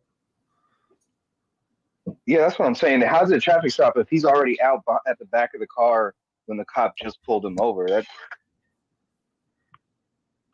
Yeah, I mean, outside of that, I mean, that's a justified shoot. Seems right like there. the officer I mean, saw something because he had already had his hand on his firearm. He just hadn't cleared leather yet, but he saw something. So. Oh, okay. No, that was justified. I mean, you pull a gun out on an officer. Oh yeah, he jumped out. Yeah, you don't do that. Here we go. See, he already had to drop on him. Yeah. Luckily, that officer didn't get. Oh, here we go from the beginning. So Yeah, there's a traffic stop. He's pulling him over. See, he knew something was up because he already had his hand on his gun. He just ain't cleared leather yet. Well, I mean, if I see a suspect getting out of the passenger seat on a traffic stop just walking towards me, I'm gonna be ready to go too. Oh yeah. Yeah, he's walking towards him with his backpack. That's what set the officer off, right? Oh, he had the gun No, in and the his other guy hand. left. He had the gun in his hand. You see the car backing up too in the background. Okay. Now, what do we think? I think that officer John. was really lucky he didn't get shot. Yeah. There was Yeah, I think mean there that's was some clear. good I mean, fortune when in he, there for sure. I mean, you're already on guard when somebody jumps out of the vehicle. Oh, dude, he squeezed his pistol so tight he dropped the mag release. And he had to pick up the mag from the ground. Yeah. So it changes underwear probably. Kill issue. No doubt. I think most grand juries would feel that a reasonable person would believe that their life was in danger or at least serious bodily injury. So deadly force check. The officer is good to use deadly force in this situation to defend himself. But tactically, John, what do you think? And I'm not talking about dropping a magazine. I'm not saying somebody getting nervous, but I mean, just in general, tactically, how do you think that went? Well, it went bad, first of all, because the dude already was out of the car and halfway back before the officer even was getting out of his car. So you're already on guard. And then when I saw it the third time or second time, the dude already had a gun in his hand. He saw that clearly, probably telling him to drop it or whatever. And yeah, I mean, that was just bad all the way around. Okay, Jason, good shoot, but just that was bad. I have never gotten out of my squad car when I was patrol with two hands on my radio. That's why cop needs they need a lapel mic. Your hands need to be free. In that case, the guy that got out, my hand is on my gun, and my gun might be out of leather before I step out of the car. The fact that his hands are on a radio, screw the communication at that point. I got to save my own life here. Tactically, I would never have done it. And I'm not ripping on him. I mean, thank God things were okay, but that was not impressive to me. No, he got very, very lucky to go home that night. Yeah. Several things didn't go well. What was the outcome for the suspect? Well, I think that Jason's right. First off, your radio should be on your duty belt and earpiece and a lapel mic at the minimum. But I think that his tactical training, I think flight come in there pretty strong on him. He backed away from his car. The best cover he's got is literally 8 inches from his hip. Behind that tire and behind that engine block gives him all the cover that he needs to be able to return fire from a covered position. And I don't know if the suspect was struck on that, but honestly, I'd be surprised if the suspect was struck on it. It looked like he got away. But he still could have been hit by a bullet. But that wasn't, in my opinion, the best tactical stance an officer could take on that situation. Joe, we have What do a you think hand of up the, in the space. Yeah, let's go ahead to the space. James, you want to go? Yeah, sure. Give me some TV. This guy definitely It hit looks that like that situation a guy little took around right at the beginning because it looks like he took a sudden jerk. Can you guys hear me? I can hear you. Okay. I've got 2 people going at once that I can hear talking at the same time. Is it out of the space though? I have no idea. I see Kingdom Radio's on, and then somebody new came in, and I don't know what's going on now. Yeah, I think it's someone who was going to speak had an echo, but I can mute the space if you hear it, and then we can test it real quick. Can you hear it right now? Yeah, we should be good now, right? I think it was in the space. Yeah, I couldn't hear Okay, anything. yeah. Let's. Okay. Let's go to James. James, go with your question and your comment, sir. What I was going to say is this officer jumped into that situation very late. the passenger getting out of the car, he should have been demanding that he either gets back into the car over the PA or getting out of the car with his hand on the weapon, possibly even out of the holster already, being ready for whatever. Because somebody gets out of the car, not expecting, if they're not leaving the area, then that's something you need to control right the hell now. I also wanted to give a small shout out to my police veteran buddy who's watching on YouTube, Manny.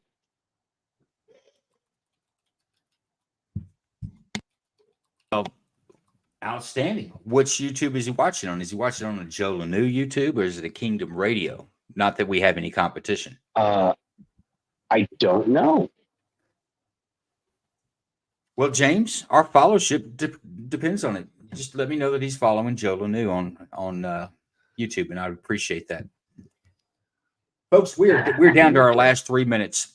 We're going to do an after party on this. I think this was a great space. I've made some mistakes that I will not make again, especially when it comes to audio and video. My apologies. I literally figured that out, that it was the problem about 45 minutes before the show. And the way that I capture these videos, I've got to do them real time. I just didn't have an opportunity to do enough to fix my mistake. But I will not make that mistake again. I'm learning. But I think it's a great show. As long as my co-host and my guest agree to meet us here again next Friday, we'll absolutely do another one next Friday. Now, for folks, give us a follow out there. Give us a follow. Shoot us some DMs on X for sure. We've got some new and interesting things coming up next week. Next week, we will be doing video shows, and we're going to slowly try to migrate to it, but I've got to figure out how to keep my space audience intact and my space audience moved over with us. We've got some gear and some technology issues to work out that we're going to work on over the weekend. Hopefully have it done sometime next week. But eventually we would like to be able to merge video and spaces together where we're together like a family and have the discussions like we have in the spaces. But join us on X. We have an after party after the show. It will be should be an interesting discussion. We don't have any time delays there. We'll be able to go back and forth, and of course, we can review any of these videos. This will stay up for anybody else to watch. But that being said, I want to close the show out, and I want to show you guys something on the 3D response system. It is, I think I've got the promo loaded up here. And you got a new blood that's in here, Lanu. TC of MBRR. You know what? That was my secret co-host. Hey, TC. Before I play that, how are you? We're doing fine. We're about to sign off on the video program portion of this, but I'll shoot you an invite for the after party, and we can even go over the videos again. We're going to get you in here one of these Fridays, but you're a busy man on Fridays. Well, yeah, I hosted Mike Termott, who's tonight on my platform on my show. He's running for president for the Libertarian Party, and I had to go get dinner. And then in the middle of dinner, or at the end of dinner, I had an individual in the tavern have a cardiac event, and I was trying to get back here for this. And the 13 years of first responder, law enforcement, correctional detention staff training kicked in, and of course, you do what you do in that moment, and you take over the scene. No, absolutely. Like right now, Lanu. It's Did he say that's what I'm doing right now? Yeah, it's true. I'm what you did. not gonna. Yeah, sarcasm is appreciated. Yeah. Well, TC, with this group, especially with the panel members that are here in the yard stream with us, you got to take everything with a grain of salt because it will be served with satire and sarcasm, but nothing but love. But we've got to sign off here. Let's take this into the after party. But TC, I would like for you to start joining us when you can, when you're not out saving lives and wearing capes. Join us on a Friday night and go over some of these videos. We're still putting some of this together. But I follow you on X. I've seen some of the things that you do in some of your posts, and I think that you'll get along with this group real well. But here we go. Let's see what 3D response is all about. Here's a little quick message.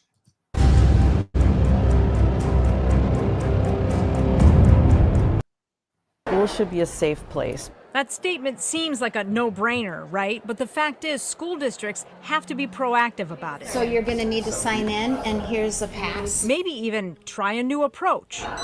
We are first and foremost focused on how do we have a layered approach to safety and security. Lakeville Area Schools has made this a priority, from Superintendent Michael Bauman to the school board to the public. In 2019, they passed a levy and bond referendum that helped add an additional school resource officer to the middle schools. They set up an anonymous reporting system and added a psychologist to handle threat assessments. We know that the kids that have been active shooters have had struggles, and at some point, you know, maybe if someone would have intervened in a different way, maybe we could have headed that off. And I do feel in our district that we've had numerous situations over the last few years that we have made an impact on kids. Reality is, not all threats get caught in time. So Lakeville went one step further. When we came up with the system, we wanted to answer all those what-if questions. They partnered with Minnesota-based 3D Response Systems. We understand that the prevention is the most important piece, and to develop those relationships with the people in your building is the most important thing you can do. Now, if one slips through the cracks, which in a population like this school of 1,500 kids, but it's very possible, then our system comes into play to keep as many people safe as we possibly can. 3D Response Systems is a multi-layered design to get the police there faster and provide tools for the people inside to survive. The company was started by police, firefighters, educators, and parents. It takes the active shooter training, run, hide, fight, and adds 3 things they say makes it more effective: cover, concealment, and communication. Cover is something that's going to protect you from like a bullet. Concealment is something that I can't see you. Communication is having constant active communication to keep you in the know. Almost all of it is out of sight, so you don't lose the feeling of a teaching space. The only visible signs are the police buttons on the wall in every room, in every building. You simply push a button, and when you push that button, you've sent a text message to dispatch that says, police needed at room 102, Lakeville North High School. And each room, when they hit their button, a new text message will be sent. It also activates 1,200 pounds of magnetic pressure on your door, so you get a nice tight seal and you're not going to get through that door. And then lastly, it sets off the alert system both inside and outside the school. Hidden ballistic panels can be pulled out of the walls if needed, and cameras help the officers responding get to where the threat is faster. That's part of the communication piece that comes in, so the teachers know exactly where the intruder is. When the first officer arrives, they can talk to the officer and say he's on the 3rd floor by room 302. Lakeville has installed the system in both high schools and is working its way through every school in the district. A system they hope they never have to use. But having it is peace of mind, because just hoping it never happens isn't a solution. We're fully aware that you can't stop the first one.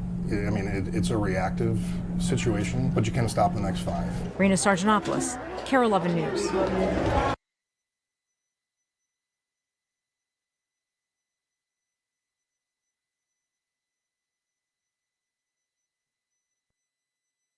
Well, I'm a poor producer. All right, folks, that is it for the show. Once again, awesome. Thanks for everybody putting up with us. We are still fighting through some things, so I know that it could have been better. But we will. We're making notes. That's and what we're she said. figuring out the gear that we need to. She didn't say that to me often. That's weird.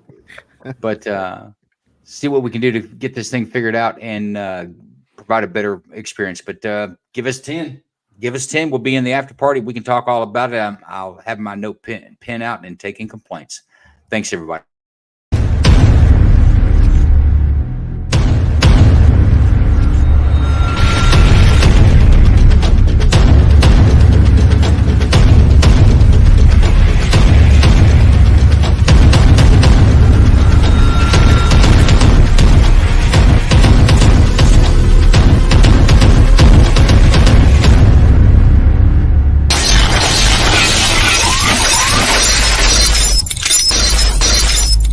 Night Court with Joe Lanou live